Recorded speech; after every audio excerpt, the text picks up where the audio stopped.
तो हमने अपनी पिछली क्लास में क्या कवर किया था? हमने ग्रुपिंग, हमारा लास्ट टॉपिक था, राइट। हमने देखा था कि हम करेक्टर को कैसे ग्रुप कर सकते हैं, लाइक ए बी सी और B C D. Consistent letters भी हो सकते हैं उसमें इंक्लूड, और अगर हमारे अल्टरनेट लेटर्स हैं तो हम उनको भी क्या कर सकते हैं। अब हमने one type of grouping we cover in our previous class. Now in today's class we cover little bit more about grouping in pivot table. So first of all I want to show you something.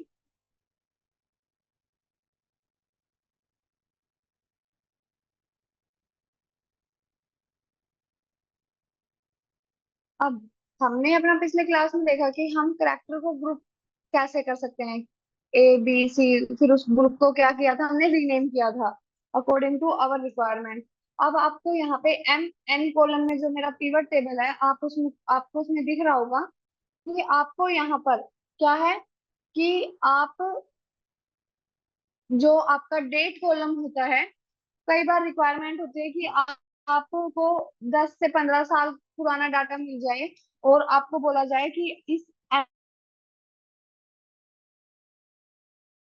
से इतनी हमारी sales किस year में सबसे ज्यादा हुई थी या किस में सबसे कम हुई थी, और ज्यादा हुई थी तो क्यों हुई थी, उसके पीछे के फैक्ट आपको क्या करने हैं, एनालाइज करने हैं। तो ये आप पिवट की हेल्प से कैसे कर सकते हैं? पावर बीआई में हम विजुअलाइजेशन के थ्रू हम उनको दिखा देते हैं इनसाइट्स को, but with the help of pivot table how we do.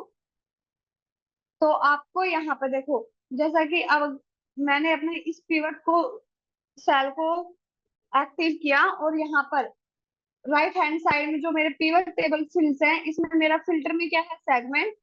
रोज में मेरा क्या है, सिप डेट कॉलम, क्योंकि हमें क्या करना है, डेट के डाटा को एनालाइज करना है, इसलिए हमारा रोज डाटा क्या है, डेट। और वैल्यू में हमने क्या लिया है, सेल्स वैल्यू, जिसका डाटा हमें एनालाइज करना है। तो आपको यहाँ पर आप देख सकते हैं कि 2014, 15, 16, 17, 18 ईयर वाइज डाटा मिल रहा है। तो ये ईयर वाइज क्यों मिल रहा है?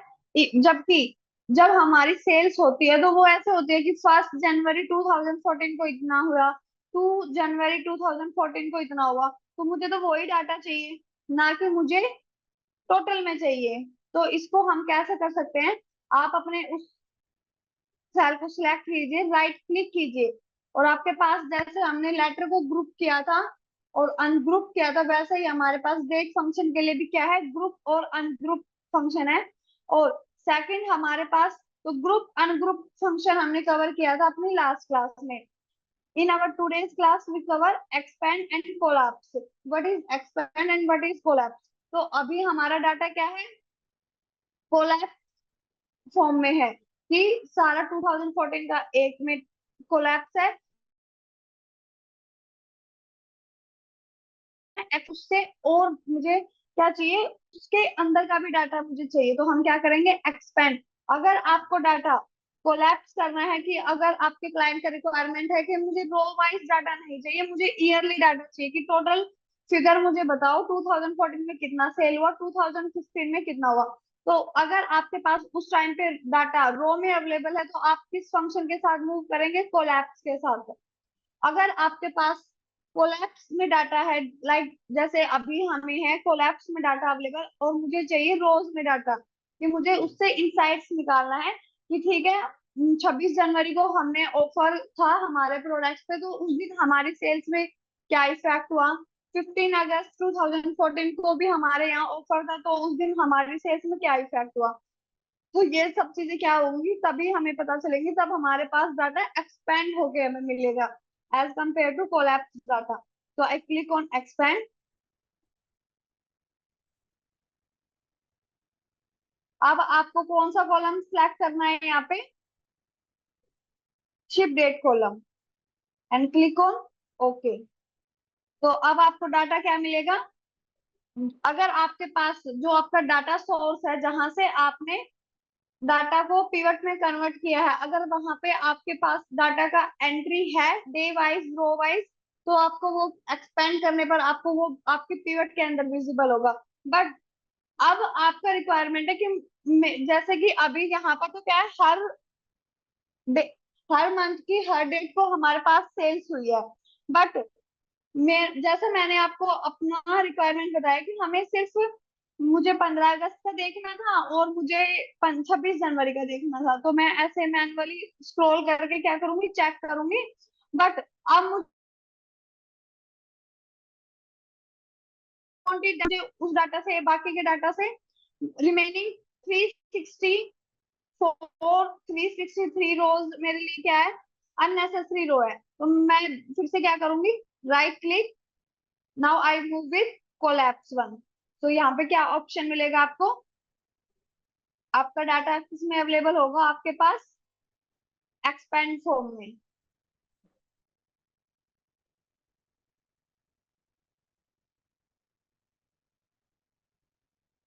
तो आप ऐसे क्या कर सकते हैं, एक्सपेंड कर सकते हैं और उसको ऐसे ही कोलैप्स भी कर सकते हैं। अब आपके पास यहाँ पे क्या है, year, ship date, field setting में आपको यहाँ पे, अगर आपको यहाँ पे इससे रिलेटेड कोई भी फॉर्मूला यूज करना है तो आप यहाँ पे क्या कर सकते हैं, इसको यहाँ पे ऐसे यूज कर सकते हैं। तो ये तो ग्रुपिंग हुई हमारी रो के लिए। अगर हमें रो का डाटा, अगर हमें हमारे पास डेट डाटा है तो उसमें हम ग्रुपिंग कैसे करेंगे। अब सेकंड आपके पास सिचुएशन हो सकती है कि आपको बोला जाए कि आप जैसे आप में भी सेल्समैन है और आपको रिपोर्ट करना होता है डे बाय डे। तो अब आपका जो सीनियर है वो इंटरेस्टेड नहीं है कि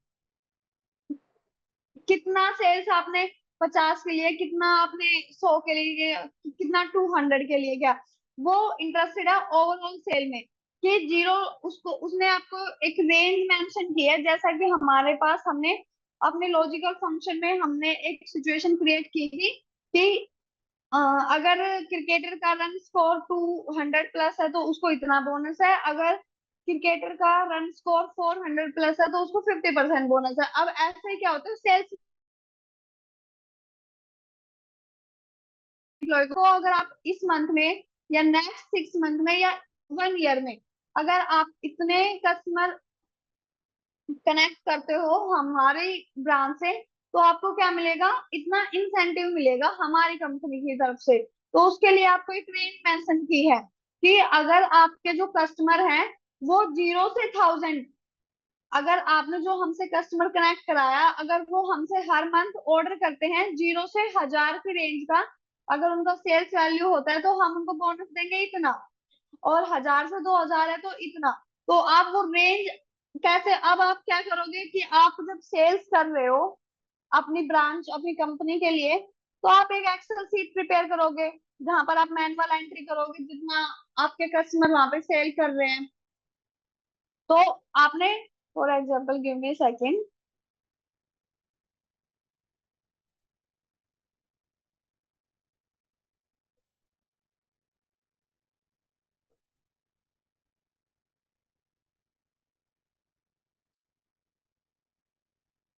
where is my sales column,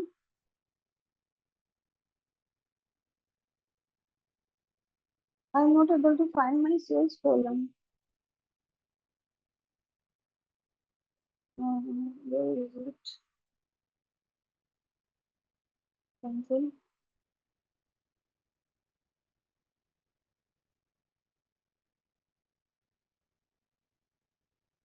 order ID, date, customer name, segment, city, state, region, subcategory, product name, quantity, profit, year, date, cancel, okay.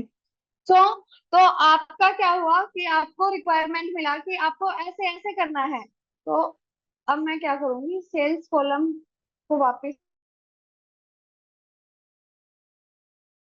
Order,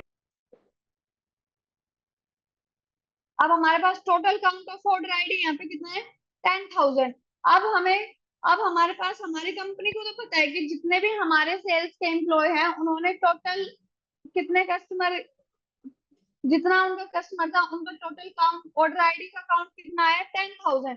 but अब कंपनी को बोनस देना है, तो कंपनी को उसके अकॉर्डिंग क्या करना होगा, इंसेंटिव प्रिपेयर करना होगा हर रेंज के एम्प्लॉय के लिए। तो जैसा कि कंपनी ने बताया था कि अगर आपका 0 से 1000 होगा तो वो बोनस मिलेगा, 1000 से 2000 मिलेगा तो ये मिलेगा। अब कंपनी कैसे सिलेक्ट करेगी ये चीज, तो उसके लिए हमें क्या चाहिए, सेल्स का वैल्यू चाहिए। तो ये हमारा क्या आ गया, सेल्स का वैल्यू यहाँ पे आ गया।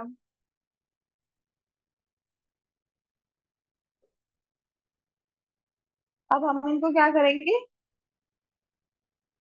हमने इसको क्या किया, सिंपली अनग्रुप किया, या फिर आप क्या कर सकते हो, एक्सपेंड वहां पर आप कर सकते हो।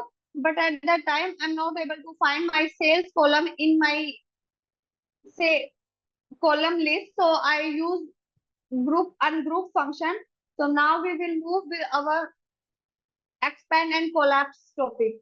So ये हमारा क्या हुआ, so this is our sales value कि जीरो, एक जो ऑर्डर आईडी है उसने कितना का सेल्स किया, 0.4444 का। दूसरी जो ऑर्डर आईडी हुई वो वहां पे हमारा ऑर्डर कितने का हुआ, 0.556। बट हम इसमें इंटरेस्टेड नहीं है, हमारी कंपनी इसमें इंटरेस्टेड नहीं है, उनको नहीं इफेक्ट पड़ता है इन चीजों से कि कौन कितनी सेल्स कर रहा है। उसको तो अपने सेल्स पर्सन को क्या करना है, इंसेंटिव प्रोवाइड कराना है जो उसने क्राइटेरिया दे रहा है। तो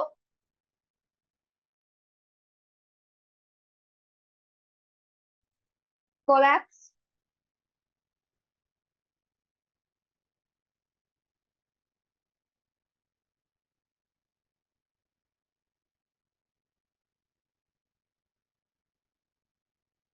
गिव मी सेकंड।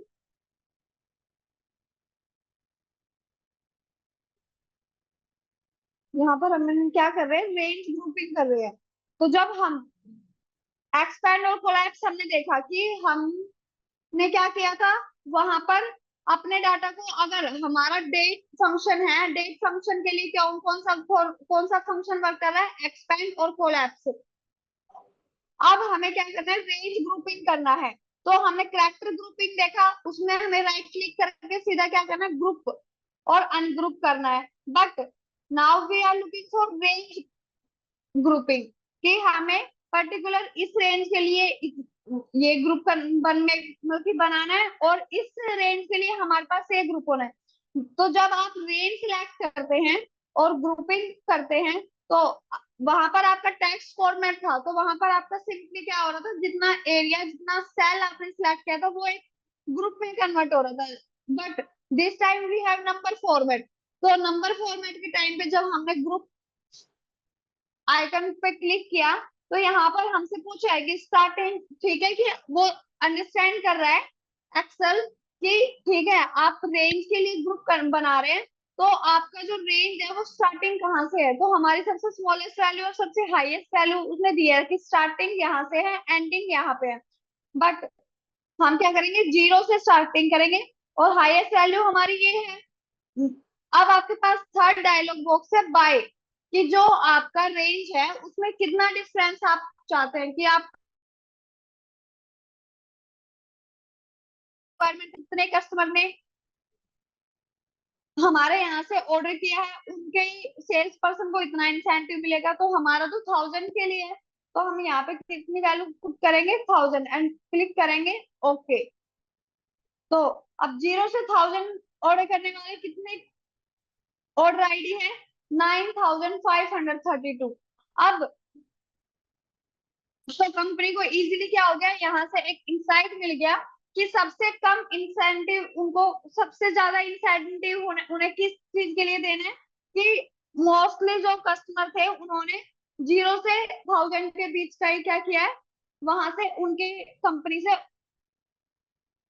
शॉपिंग की है। तो ये कंपनी के लिए तो बेनिफिशियल है एक तरीके से, कि उनको अब कम से कम क्या करना होगा, इंसेंटिव प्रोवाइड कराना होगा। और सबसे हाईएस्ट ऑर्डर किस किस रेंज में हुआ है, कितनी ऑर्डर आईडी ने किया है, 22,000 से 23,000 के बीच का जो शॉपिंग किया है वो एक कस्टमर ने किया है।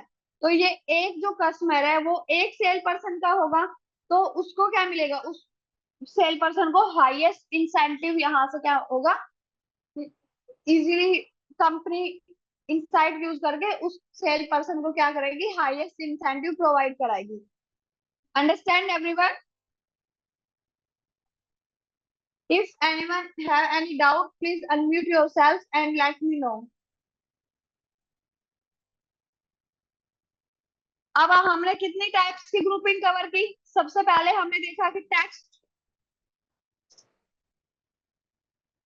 सबसे पहले हमने देखा कि टेक्स्ट फंक्शन, टेक्स्ट में हमने कैसे ग्रुपिंग की। टेक्स्ट फंक्शन के लिए हमने क्या किया, simply write click and group पे क्या किया, क्लिक किया। और दूसरा हमने देखा कि हम बोला। तीसरा रेंज के लिए हमने देखा कि रेंज फंक्शन के लिए हम कैसे ग्रुपिंग कर सकते हैं। Now we will move towards one more topic. See, when you click in your pivot table, two tab is auto generated in your ribbon. One is pivot table analyze and second one is design. When you click on design, here you have multiple options. Pivot table styles, pivot table style options, layout. अब जब भी आप pivot table पे करते हैं work, तो आपको ये फंक्शन जरूर एट द एंड क्या करना है, एक्सप्लोर करना है। जब आप किसी डाटा पे वर्क अपना कंप्लीट कर लेते हैं, तो आपको एट द एंड आप यहाँ पर हमेशा एक्सप्लोर करें। यहाँ से आपको, अब यहाँ से आप क्या कर सकते हैं, अपनी टेबल को फॉर्मेट दे सकते हैं जैसा भी आप चाहें, अपनी कंपनी के लोगों के अकॉर्डिंग। फॉर एग्जाम्पल, अगर आप नेटफ्लिक्स कंपनी में वर्किंग हो, तो नेटफ्लिक्स का जो लोगो है वो व्हाइट और रेड, सॉरी व्हाइट और ब्लैक है, sorry red and black icon is for Netflix logo. तो वहां पर आप क्या कर सकते हैं, तो यहाँ पर रेड आपको कलर दिखेगा, तो आप इस लोगो के इस कलर के साथ क्या कर सकते हैं, टेबल फॉर्मेट के साथ मूव कर सकते हैं। अगर आपका, अगर आपको ब्राइट कलर नहीं चाहिए, तो आप इस फॉर्मेट के साथ मूव कर सकते हैं। तो अकॉर्डिंग टू योर रिक्वायरमेंट आप क्या कर सकते हैं, अलग अलग फॉर्मेट को यहाँ अपनी टेबल को फॉर्मेटिंग दे सकते हैं। दूसरा हमारे पास ये तो हो गया पिवट टेबल स्टाइल, कि आप अपनी टेबल को कैसे स्टाइल करोगे। अब आपके पास है स्टाइल ऑप्शन। यहाँ पर आपके पास ऑप्शन है चूज करने के। यहाँ पर है आपको मॉडिफाई, कि आप अपनी पिवट टेबल में कुछ मॉडिफाई कर सकते हैं। अब आप यहाँ फॉर एग्जांपल आप यहाँ देखिए, अब हमने अपनी जो हमारी एम एन को यहाँ पर मेन वैल्यू पुट की है, वो हमारी वैल्यू कौन सी है, ईयर वैल्यू। तो आपको दिख रहा होगा 2014, 2015, 2016, 17, 18 डार्क कलर में है। तो ये डार्क कलर में क्यों है, क्योंकि यहाँ पर ये रो हेडर सिलेक्ट है। अगर मैं इसको अनक्लिक करती हूँ, तो आप देखिए ये क्या है, अब हाईलाइट नहीं हो रहे हैं। But if I again select row header, highlight हो जाएंगे। अब है बैंडेड रो। बैंडेड रो से आप क्या समझते हैं, आपको अनम्यूट करना है और मुझे बताना है। अभी मैं आपको दिखाऊंगी और उसको आपको नोटिस करना है और आपको अनम्यूट करके मुझे बताना है।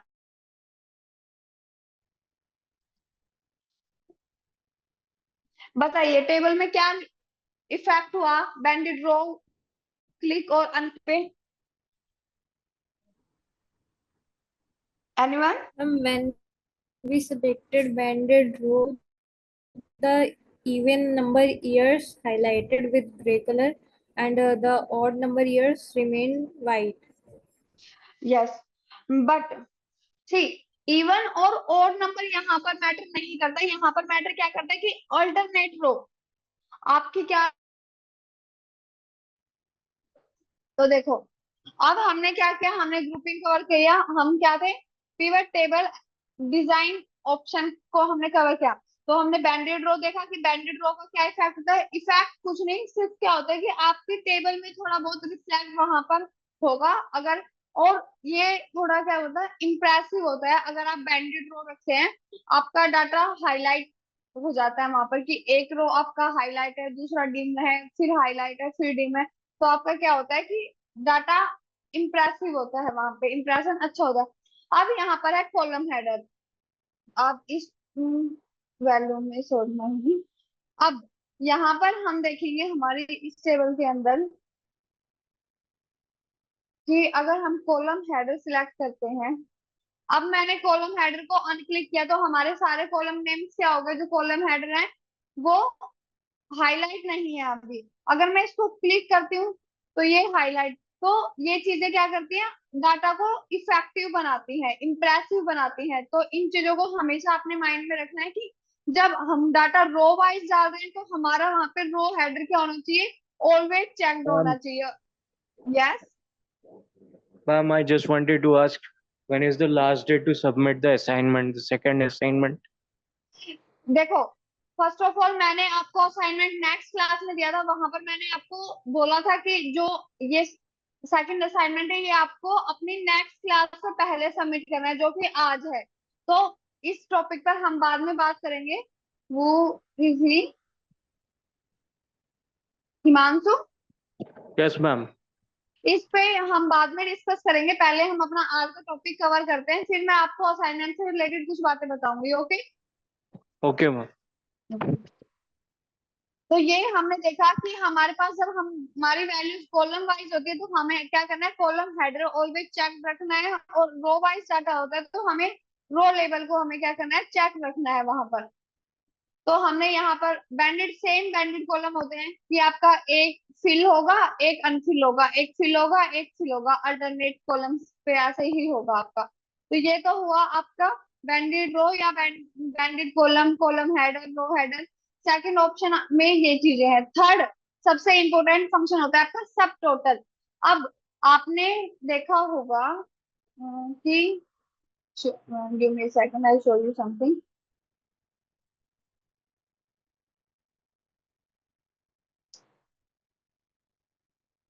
इफ आई क्लिक सब टोटल कैटेगरी, तो अब आपको यहाँ पे दिख रहा है फर्नीचर के लिए ये सब टोटल है, ऑफिस सप्लाई के लिए ये सब टोटल है, और टेक्नोलॉजी के लिए ये सब टोटल है। इफ आई रिमूव कैटेगरी,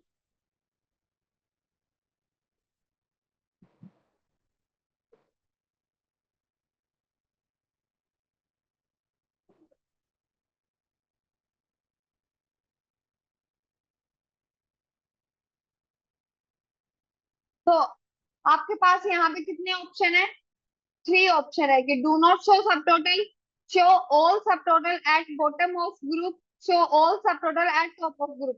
तो इनकी हेल्प से यहाँ पे आपको क्या होता है कि आपको उनका सब टोटल मिलता है। If I add category once again, अब हमने यहाँ पे क्या क्लिक किया, शो ऑल सब total at bottom of group. अभी हमारा क्या दिख रहा है, सब टोटल बॉटम में दिख रहे हैं, असेसरीज के नीचे तो इसका जो मेन कैटेगरी है उसका सब टोटल कितना है, 48,000, 48,190। फिर अप्लायंसेस किसका पार्ट है, सब कैटेगरी है, ऑफिस सप्लाई का, उसका सब टोटल। आर्ट किसका सब कैटेगरी है, ऑफिस सप्लाई का। If I click on show all सब total at top of bottom, sorry, तो आपको वहां पे क्या करेगा, टॉप मतलब कि कैटेगरी के टॉप पे आपको क्या होगा, उसका सब टोटल विजिबल होगा। If I click do not show sub total, तो आपको यहाँ पे सब टोटल शो नहीं होगा। And I show you something more. अब आप देखिए, पहले आप ये चीज देखिए, आपके जो रो सेक्शन है राइट हैंड साइड में, अब सब कैटेगरी ऊपर है, कैटेगरी वन आपका नीचे है। इफ आई मूव सब कैटेगरी, अब आपका क्या हुआ, कैटेगरी ऊपर है, सब कैटेगरी आपका नीचे है। तो यहाँ पर आपके पास ऑप्शन है one, report layout, show in compact form. तो यहाँ पर हमें कोई इफेक्ट नहीं मिला, शो इन आउटलाइन फॉर्म। अब आपको यहाँ पर क्या हुआ कि हर कैटेगरी का डाटा आपका क्या हुआ, सेपरेट हो गया। फर्नीचर का लिए ये है सब कैटेगरी, और ऑफिस सप्लाई कैटेगरी के लिए आपके ये सब कैटेगरी प्रोडक्ट्स है, और टेक्नोलॉजी के लिए आपके ये सब कैटेगरी प्रोडक्ट्स है आपके। अब आपके पास यहाँ पे क्या है, कुछ ब्लैंक रोज है। अगर आपको चाहिए तो आपका जो कैटेगरी लेबल है वो सिंगल टाइम अपीयरेंस है उसकी। अगर आपको चाहिए रिपीट ऑल आइटम लेबल्स, तो अब आपका ये क्या करें, हर सब कैटेगरी के लिए कैटेगरी यहाँ पे आपकी विजिबल है। जैसा आपको चाहिए आप वैसा उसको, अगर आपको चाहिए कि रिपीट ना करें, do not repeat, I think this is looking very nice right. तो ऐसे क्या कर सकते हैं, आप अपने पिवट टेबल में फॉर्मेटिंग कर सकते हैं। ऐसे ही आपके पास ग्रैंड टोटल है। अब आप एक अब आपको हम दूसरा टेबल लेते हैं। यहाँ पे देखिए, आप इस पिवट टेबल के अंदर आप देखिए, ग्रैंड टोटल हमने कवर किया, सब टोटल, रिपोर्ट लेआउट। अब आपके पास एक ऑप्शन है ग्रैंड टोटल।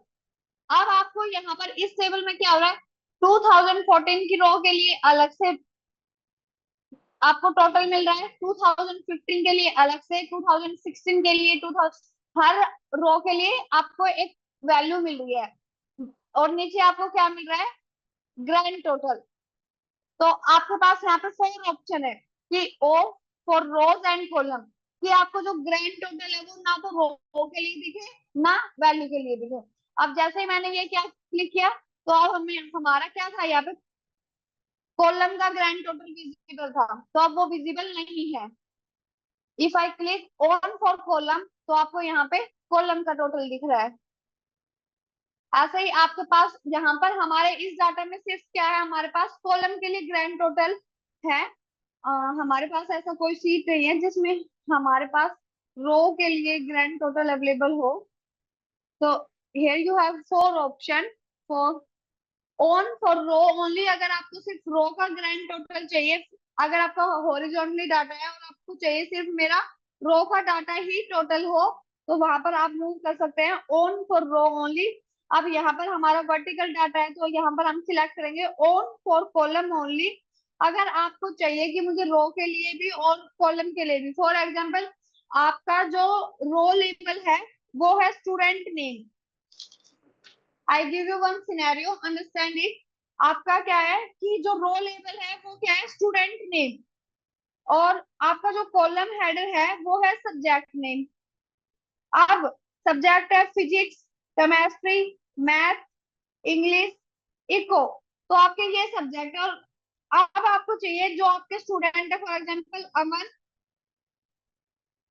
अनूप, अनंत, अभिषेक, ऐसे करके आपके कुछ स्टूडेंट का नेम आपको आपके डाटा के पास में अवेलेबल है।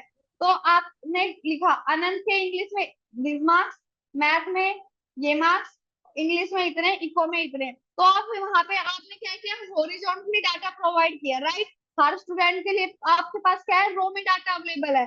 फर्स्ट रो में अमन के लिए, सेकंड में अभिषेक के लिए, थर्ड में अनंत के लिए, फोर्थ में कोई भी आप रैंडमली कोई भी आप नेम ले लो।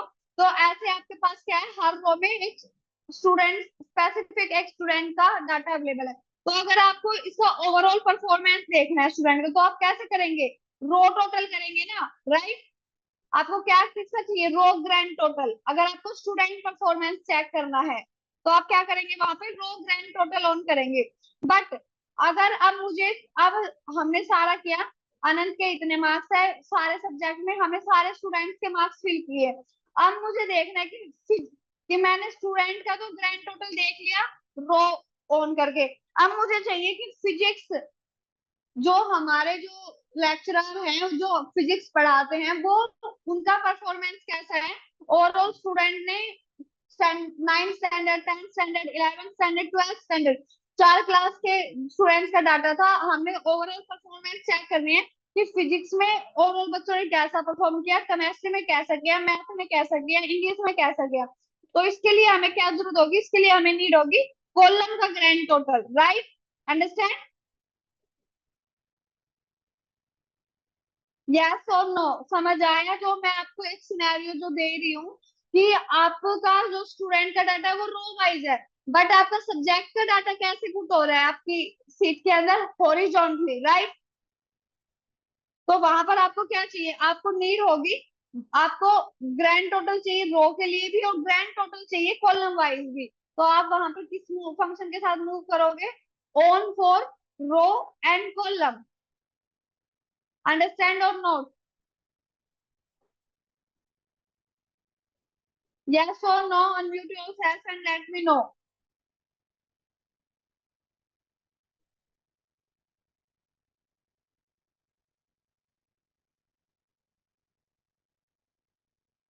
खुशी, unmute yourself and let me know. Pranshu Kumar, yes. What about you Saurabh?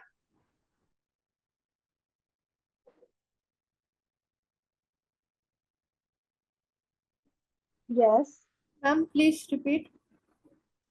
आपको जो मैंने सिनेरियो दिया, आपको समझ आया कि हम कैसे डिफरेंट डिफरेंट ग्रैंड टोटल्स का डिफरेंट डिफरेंट सिनेरियो में यूज कर सकते हैं? अब हमारे पास हमने सब टोटल कवर किया, ग्रैंड टोटल कवर किया, रिपोर्ट। अब आपने ब्लैंक रोज,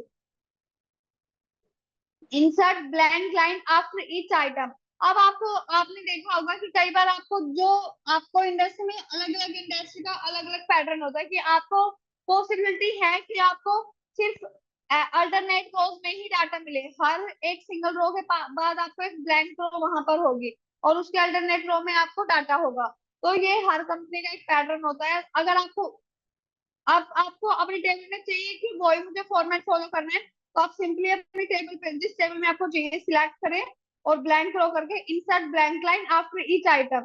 तो वहां पर आपका क्या होगा, ब्लैंक लाइन होगी। अगर आपके पास ब्लैंक लाइन है हर आइटम के नीचे, तो आप वहां पर क्या कर सकते हैं, remove blank line after each item. तो ये है डिजाइन। अब पिवट टेबल एनालाइज के कुछ फंक्शन है जो हम एक्सप्लोर करते हैं। अब हमने ग्रुपिंग अनग्रुपिंग देखा, हमने पिवट टेबल को रीनेम कैसे करते हैं ये भी हमने देखा। सिंपली यहाँ से क्या करना है, नेम पुट करना है, cells and hit on enter. तो ये हमारी किस टेबल का डाटा हुआ, सेल्स टेबल के लिए हमारा डाटा होगा। अब हमारे पास यहाँ पे कुछ ऑप्शन है, ये इन ऑप्शन को भी हम कवर करेंगे अपने नेक्स्ट मॉड्यूल में। Now we are looking for one more interesting thing in pivot table, that is insert slicer and insert timelines. Second, अभी आपको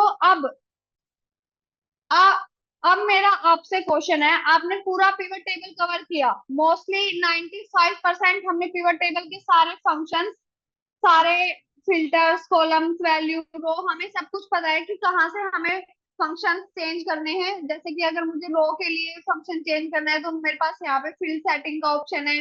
तो हमने ऐसे सब कुछ एक्सप्लोर किया, 95% ऑफ पिवट टेबल हमने कवर किया। तो अब मेरा आपसे क्वेश्चन है, अगर आपका इंटरव्यूअर आपसे पूछता है, उसने आपको ऐसे पिवट टेबल में डाटा दिया और आपसे वो पूछे कि इसका ये डाटा आपको कहाँ से अवेलेबल हुआ है, तो आपका आंसर क्या होगा, कहाँ से मिला है आपको ये डाटा?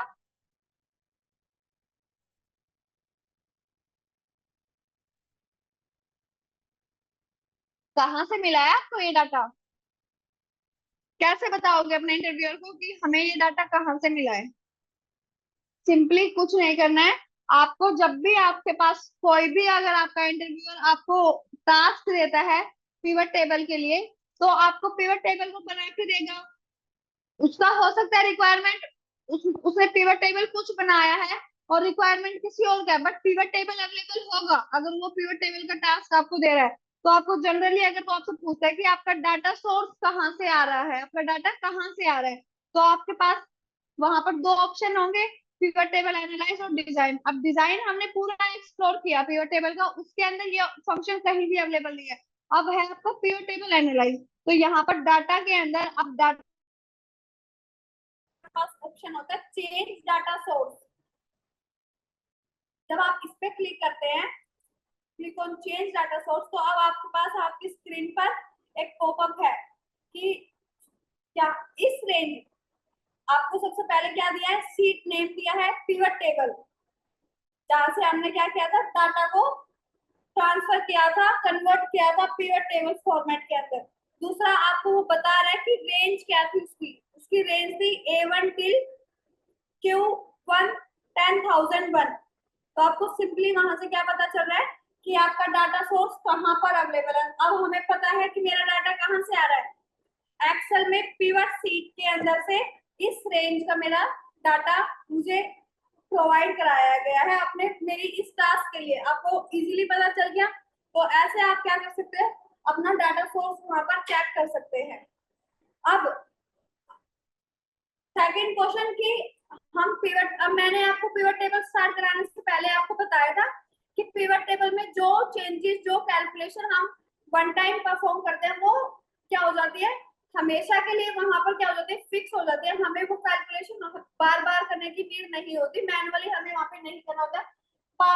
जो पिवट टेबल है वो पावरफुल है कि और स्मार्ट भी है कि वो खुद डाटा को उसी फॉर्मेट में कन्वर्ट करती है जो फॉर्मेट हम वहां पर अप्लाई करते हैं। अब हमने हमारा आज का काम, हमारा सेल्स टास्क खत्म हुआ और मैंने सिंपली अपनी फाइल को सेव करके क्लोज कर दिया। अब सेल्स का काम है तो कल फिर से नया डाटा हमें मिलेगा, राइट, नया डाटा मिलेगा तो आपका जो थॉट प्रोसेस होगा वो क्या होगा कि आप सिंपली अपना एक्सेल फाइल ओपन करोगे और यहाँ पर आके रिफ्रेश आइकन को क्या करोगे, रिफ्रेश। अब आप क्या सोचोगे कि मेरा डाटा रिफ्लेक्ट हुआ, अब मैंने यहाँ पे क्या क्या रिफ्लेक्ट किया डाटा को, अब आपको देखना है कि मेरे टेबल में वो डाटा ऐड हुआ या नहीं। तो आप उसको मैनुअली तो चेक नहीं कर सकते, तो आपको कैसे चेक करना है, आपको फिर से चेंज डाटा सोर्स पे क्लिक करना है और यहाँ पर आपको क्या मिल जाएगा, आपकी रेंज का पता चल जाएगा। अब आपको पता चल रहा है कि मेरा जो रेंज था वो कल भी A1 to कहाँ तक था, Q 10,000 आपका रेंज था कल के सेल्स के लिए भी। तो आज का सेल्स कहाँ पर है, आज सेल्स पर्सन ही नहीं अवेलेबल है जो सेल्स के एम्प्लॉय है, या फिर आज कंपनी में काम ही नहीं हुआ। तो आपके पास यहाँ पे डिफरेंट डिफरेंट क्वेश्चन आपके माइंड में होंगे, तो आप यहाँ पे कैसे ऐड कर सकते हैं। तो यहाँ से आपको पता चल गया कि टेबल में डाटा ऐड नहीं हुआ। अब मैं क्या करूंगी, मैं कुछ डाटा यहाँ से कॉपी पेस्ट करके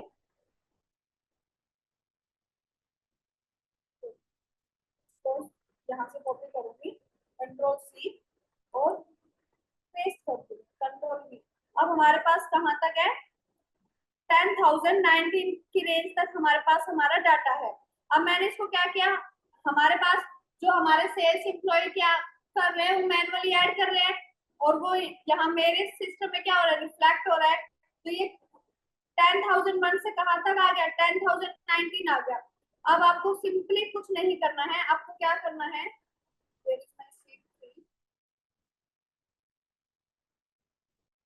तो आपको simply pivot table analyse option में जाके आपको अपना, अब आपको यहाँ पे 10,090 करके और ओके करना है। और अब आप देखो, रिफ्रेश किया, रिफ्रेश हो, अब आपको सारा सीट क्या हो रहा है, रिफ्लेक्ट कर रहा है। तो ऐसे क्या कर सकते हैं आप अपने डाटा में पिवट, अगर आपके पास, अब आपने पिवट टेबल जो आपके पास डाटा अवेलेबल था उसने बना लिया, बट अब उसमें क्या हुआ, नया डाटा ऐड हुआ, तो अब आप क्या फिर से सारा प्रोसेस करोगे, नहीं, फिर से नहीं करना है। आपको सिंपली अपने डाटा सोर्स में जाके अपनी रेंज को एक्सपेंड करना है और सिंपली क्या करना है, रिफ्रेश। अगर आपको सिंगल टेबल को रिफ्रेश करना है तो आप क्लिक कीजिए रिफ्रेश। अगर आपको अपनी पूरी पिवट टेबल को रिफ्रेश करना है तो आप कीजिए रिफ्रेश ऑल, जिससे आपकी सभी टेबल्स क्या होंगी। अब आप नीचे देखिए, यहाँ पर नीचे प्रोसेस चल रही है, वो प्रोसेस किसकी चल रही है, रिफ्रेश ऑल के लिए वो प्रोसेस चल रही है। अब यहाँ पे काउंट ऑफ ऑर्डर आईडी सभी के लिए कितना था, पहले 1 1 था, अब मैंने उन्हीं को करके कॉपी पेस्ट किया तो वहां पर हमारी वैल्यू क्या हो गई, इंक्रीज हो गई। तो ये हो गया आपका रिफ्रेश।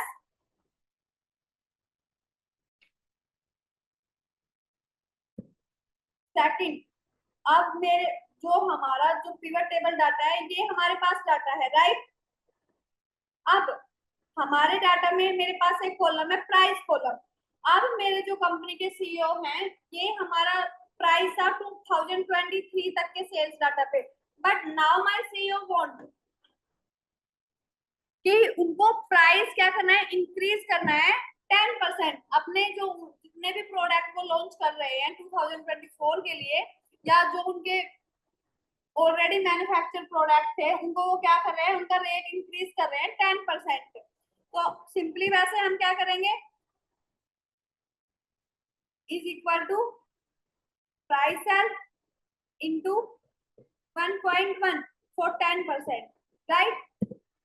और यहाँ पे हमारा क्या आ जाएगा, वैल्यू आ जाएगा, सभी के लिए आ गया। तो सिंपली ये तो हमारे अब अगर कल फिर से अब मेरे बॉस को आज उन्होंने अनाउंस किया कि वो 10% करें, बट somebody सजेस्ट कि आपने ज्यादा रेट इंक्रीज किया या कम रेट इंक्रीज किया, और वो नेक्स्ट डे पे क्या कर रहे हैं, फिर से उसमें चेंजेस कर रहे हैं या उसमें कुछ और नया प्रोडक्ट्स लॉन्च कर रहे हैं ताकि कस्टमर के लिए वो क्या हो, एडजस्टेबल हो जाए। कुछ नए प्रोडक्ट्स वो लॉन्च कर रहे हैं सेम उसी रेट पर, तो उसके लिए वो उनको क्या करना होगा, उसको फिर से फॉर्मूला को क्या करना होगा, फॉर्मूला रेंज को एक्सपेंड करना होगा मैनुअली। तो इसके लिए हम क्या, हमारे पास एक पिवट टेबल हमें फंक्शनैलिटी प्रोवाइड कराती है।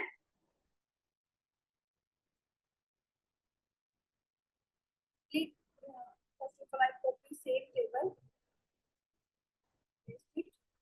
but now my requirement is something different. I am looking for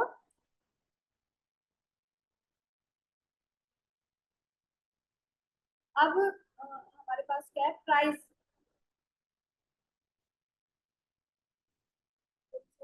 column.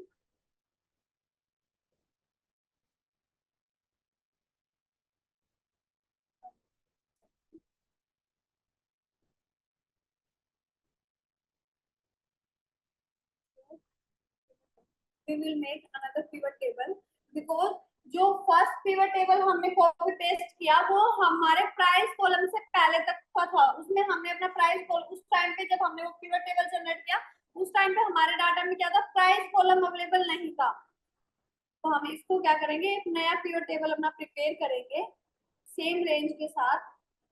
Okay, और पिवट टेबल में सबसे पहले आपको क्या करना है, पिवट इस रेक्टेंगुलर पिवट टेबल के फॉर्मेट के अंदर आपको राइट क्लिक करके पिवट टेबल ऑप्शन पे क्लिक करना है और डिस्प्ले डायलॉग बॉक्स के अंदर आपको वहां पे क्या करना है, क्लासिक पिवट टेबल लेआउट को सिलेक्ट करके करना है। अब हमारा जो अब क्या है, प्राइस कॉलम अवेलेबल है क्योंकि जो पिवट टेबल हमने पहले क्रिएट किया था उस टाइम पे हमारे पास प्राइस कॉलम हमारे डाटा टेबल के अंदर अवेलेबल नहीं था। अब मैंने सिंपली क्या किया, प्राइस कॉलम को यहाँ पर ऐड किया। Now my requirement is different, price को आप यहाँ पुट कीजिए और यहाँ पर आप क्या कीजिए, प्रोडक्ट आईडी को आप पुट कीजिए। अब हर प्रोडक्ट आईडी के लिए आपके पास एक प्राइस वैल्यू है कि इस प्रोडक्ट आईडी के लिए ये प्राइस है, ये हर, अब हमने क्या किया, हर प्रोडक्ट पे 10% इंक्रीज किया है। तो आप सिंपली क्या करेंगे, अपने जिस कॉलम पे उस जो हम पिवट टेबल के अंदर कॉलम अगर कुछ भी कैलकुलेट करते हैं, कोई वैल्यू कैलकुलेट करते हैं तो हम उसको बोलते हैं कैलकुलेटेड फील्ड। तो आपको क्या करना है, इस कॉलम के लिए आपको कैलकुलेशन करनी है, तो आप इस पे जब क्लिक करेंगे तो पिवट टेबल एनालाइज के अंदर आपके पास कैलकुलेशन टैब होता है, उसके अंदर आपके पास एक ऑप्शन अवेलेबल है फील्ड आइटम, उसके अंदर आपके पास कैलकुलेटेड फील्ड। जैसा मैंने आपको बताया जब भी हम पिवट टेबल के अंदर कैलकुलेशन परफॉर्म करते हैं तो उसको हम क्या बोलते हैं, कैलकुलेटेड फील्ड। अब हम जब इसको क्लिक करेंगे, अब सबसे पहले कि जो हम कैलकुलेशन कर रहे हैं जिस कॉलम के लिए कर रहे हैं उसको हमें एक नाम देना है। तो इंक्रीज प्राइस, तो हम यहाँ पे क्या कर रहे हैं, प्राइस इंक्रीज कर रहे हैं, तो इसका नाम हम उसी के अकॉर्डिंग देंगे, इंक्रीज प्राइस। अब फॉर्मूला क्या होगा उसके लिए, हमारे पास प्राइस इंटू 1.1 क्योंकि फील्ड को इंसर्ट करेंगे इंटू 1.1 क्योंकि हम कितना एक्सपेंड कर रहे हैं, रेट 10%, और क्लिक करेंगे ओके बटन पे। अब हमारे पास यहाँ पे कितना हो गया, 100%। अब 91 का 10% कितना होगा, 0.9, और जब हम 91 में 9 ऐड करेंगे तो 0.9 ऐड होकर क्या हो जाएगा वहां पर 100%। तो ये होगा हमारा सम ऑफ इंक्रीज प्राइस। तो ऐसे आप क्या कर सकते हैं, कैलकुलेटेड फील्ड क्रिएट कर सकते हैं अपने पिवट टेबल के अंदर। अब जब भी अगर हमारी कंपनी में 2024 में मई, मार्च, अप्रैल में किसी भी मंथ के अंदर फिर से अगर कोई नया प्रोडक्ट लॉन्च होगा तो वो ऑटोमेटिक क्या होगा, 10% उसके रेट ऑटोमेटिक इंक्रीज हो जाएंगे हमारी पिवट टेबल के अंदर। अब हमने यहाँ, आप यहाँ पे अपनी कोई भी फंक्शन जो सिंपल अरिथमेटिक फंक्शन जो होते हैं आप वो सिंपली यहाँ पर परफॉर्म कर सकते हो। For example add, subtract, multiplication, division, जितने भी सिंपल अरिथमेटिक फंक्शन है वो सारा कैलकुलेशन आप अपनी पिवट टेबल के अंदर with the help of calculated field वो परफॉर्म कर सकते हो। अब हमने देखा डाटा टैब, देखा रिफ्रेश, देखा कैसे वर्क करता है, चेंज डाटा सोर्स देखा कि डाटा सोर्स में हमें क्या पता चलता है कि हमारा डाटा का जो सोर्स है वो कहाँ पर एग्जिस्ट करता है। कैलकुलेशन फील्ड देखा कि हम कैसे कैलकुलेटेड फील्ड अपने डाटा पिवट टेबल के अंदर सिंपली ऐड कर सकते हैं। हमने ग्रुपिंग हम कवर कर चुके हैं, group ungroup, drill up drill down. तो ड्रिल अप ड्रिल डाउन अभी ये आइकन अब हाईलाइट नहीं है because drill up drill down किसके लिए होता है, डेट कॉलम के लिए। ड्रिल अप मतलब अगर आपके पास 2014 2015 ऐसे drill up drill down basically कैसे होते हैं, एक्सपेंड और कोलैप्स के जैसे, कि अगर आपको डाटा ईयर में अवेलेबल है, अगर आपको उसको और एक्सपेंड करना है तो आप एक्सपेंड के साथ मूव करते हैं। Guys please I have one again code.